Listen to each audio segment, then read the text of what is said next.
भाजपाचे कृष्णा पाटील आयोजित 55 लाखांची गोकुळ दहीहंडी यंदा सुद्धा ठाणेकरांचं लक्ष वेधणार आहे। मागील वर्षीप्रमाणे यावर्षी सुद्धा ठाण्यामध्ये शारदा संकल्प प्रतिष्ठानच्या गोकुळ हंडीची धूम पाहायला मिळणार आहे।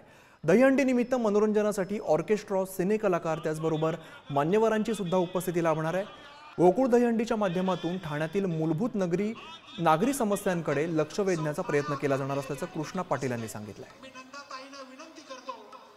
शारदा संकल्प प्रतिष्ठान आणि भारतीय जनता पार्टी ठाणे शहर ठाणे यांच्या संयुक्त विद्यमानाने या मीनाताई ठाकरे चौक गोकुळनगर येथे गोकुळ हंडी म्हणून उत्सव गेल्या वर्षीपासून चालू केलेला आहे।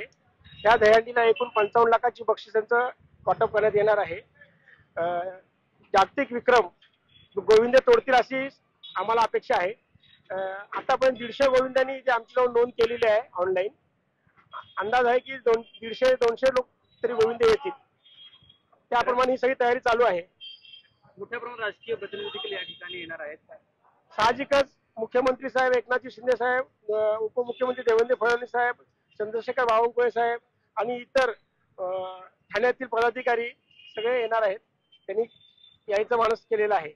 कशा प्रकारे सुरक्षेची काळजी घेण्यात आली आहे? गोविंदांची काय तयारी आहे? सुरक्षेची काळजी म्हणजे आपण गोविंदाच्या इथं पहिला म्हणजे येणाऱ्या प्रत्येक गोविंदाच्या स्पॉट इन्शुरन्स काढला गेलेला आहे। त्याचबरोबर हार्नेसची व्यवस्था केली आहे। जो शेवटचा गोविंद असतो वरचा थर फोडणारा, तर त्याला 2 हार्नेसची व्यवस्था केलेली आहे।